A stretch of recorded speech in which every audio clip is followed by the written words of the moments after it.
ನಾ ಇವತ್ ಬಾಗಲಕೋಟದಾಗ ಫಾಸ್ಟೆಸ್ಟ್ ಬಜ್ಜಿ ಮಾರೋ ಅಂಗಡಿಗೆ ಹೋಗಿದ್ದೆ. ಪುಣ್ಯಾಗೊಬ್ಬ ಮೆಂಬರ್ ಬೇಕು, ಡಾಂಬರ್ ಬೇಕು. ಸಂಜೆ ಆಗಿತ್ತು, ಬಜ್ಜಿ ತಿಂದ್ಬರೋ ನಡಿ ಅಂತ ಹೇಳಿ ನಮ್ಮ ಸಾಗ್ಯಾನ್ ಕರ್ಕೊಂಡ ಪಂಚಮುಖಿ ಆಂಜನೇಯ ಗುಡಿ ಮುಂದಿರು ಚಿಂಚೋಳಿ ಬಜ್ಜಿ ಸೆಂಟ್ರಿಗೆ ನಾ ಇವತ್ತು ಬಂದ್ಬಿಟ್ಟೆ ನೋಡ್ರಿ. ಈ ಬಜ್ಜಿ ಅಂಗಡಿ ಸ್ಟಾರ್ಟ್ ಆಗಿ 35 ವರ್ಷ ಆತಂತ್ರಿ. ಒಂದು ಫ್ಯಾಮಿಲಿ ಈ ಬಜ್ಜಿ ಅಂಗಡಿ ಅವಾಗಿಂತ ನಡ್ಸ್ಕೊಂಡ್ ಬರತೈತಿ. ಒಂದು ವಿಶಿಷ್ಟ ಅಥವಾ ಒಂದು ಡಿಫ್ರೆಂಟ್ ಮಾತು ಏನಪ್ಪಾ ಅಂತಂದ್ರೆ, ಈ ಬಜ್ಜಿ ಅಂಗಡಿ ಸ್ಟಾರ್ಟ್ ಆಗಿ 20 ವರ್ಷದ ಮಟ್ಟ ಈ ಬಜ್ಜಿ ಅಂಗಡಿ ಹೆಸರೇ ಇದ್ದಿದ್ದಿಲ್ಲ ಅಂತ.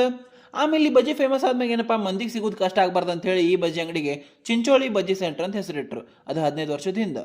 ನಾವು one of the fastest bajji centre ಅಂತ ಯಾಕೆ ಅಂದ್ಯಪ್ಪ ಅಂತಂದ್ರೆ, ನೀವು ನೋಡ್ಬೋದಿಲ್ಲ ಹಿಂಗೆ ಬಜ್ಜಿ ಬಂದು ಹಿಂಗೆ ಈ ಕಡೆ ಹೊಳ್ಳಿ ನೀವು ಈ ಕಡೆ ನೋಡಿ ಹೋಗೋದ್ರೆ ಬಜ್ಜಿನ ಕಾಲೇ ಬಿಡ್ತಾವೆ ಅವ್ರ ಕಡೆ. ಮಿರ್ಚಿ ಆಯಿತು, ಮೈಸೂರು ಬಜ್ಜಿ ಆಯ್ತು, ಆಲೂ ಬಜ್ಜಿ ಆಯ್ತು, ಮೂರಕ್ಕೂ ಅಷ್ಟು ಕಾಂಪಿಟೇಷನ್ ಐತ್ರಿ. ಬಟ್ ಜಾಸ್ತಿ ಹೈಯೆಸ್ಟ್ ಸೇಲ್ ಆಗೋದು ಅವ್ರ ಕಡೆ ಆಲೂ ಬಜ್ಜಿ. ಏನಿಲ್ಲಪ್ಪ ಅಂತಂದ್ರು ಆರಾಮ್ಸೆ ಇವ್ರ ಕಡೆ ಒಂದು 10 kg ಮಟ್ಟ ಹಿಟ್ಟು, ಹಂಗೆ ಒಂದು 10 kg ಮಟ್ಟ ಮೆಣಸಿನ್ಕಾಯಿ ಮತ್ತು ಬಟಾಟಿ ಆರಾಮ್ಸೆ ಸೇಲ್ ಆಗ್ಬಿಡ್ತದ.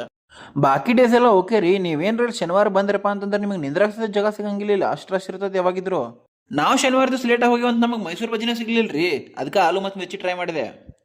ಹಾಯ್ ಗೈಸ್, ಇವತ್ತು ನೋಡ್ರಿ ಚಿಂಚೋಳಿ ಬಜ್ಜಿ ಸೆಂಟರ್ಗೆ ಬಂದೀನಿ. ನಾ ಫಸ್ಟ್ ಟ್ರೈ ಮಾಡೋಣ ಅಂತಿದ್ದು ಮಿರ್ಚಿ ಬಜ್ಜಿ. ಇವತ್ತು ಇನ್ನೊಂದು ಏನಪ್ಪಾ ಅಂತಂದ್ರೆ ಜೋಡಿ ಟೇಸ್ಟ್ ಅಂತಂದ್ರೆ ಚಟ್ನಿ ಕೊಡ್ತಾರೆ, ಕೊಬ್ಬರಿ ಚಟ್ನಿ ಕಾಂಬಿನೇಷನ್. ಇದು ಬಜ್ಜಿ ಮ್ಯಾಗ ಸ್ವಲ್ಪ ಬಂಗಿ ಪುಡಿ, ಕೊಬ್ಬರಿ ಚಟ್ನಿ, ಅದ್ರ ಜೊತೆ ಆ ಮಿರ್ಚಿ ಬಜ್ಜಿ. ಆಹಾ ನೋಡ್ರಿ, ಇಲ್ಲಿ ಸಿಗೋದು 3 ಥರ ಬಜ್ಜಿ. ಒಂದು ಮೈಸೂರು ಬಜ್ಜಿ, ಇನ್ನೊಂದು ಮಿರ್ಚಿ ಬಜ್ಜಿ, ಇನ್ನೊಂದು ಹಂಗೆ ನೋಡ್ಬೋದು ಬಟಾಟಿ ಬಜ್ಜಿ ಈಗ ರೆಡಿ ಆಗತ್ತೆ.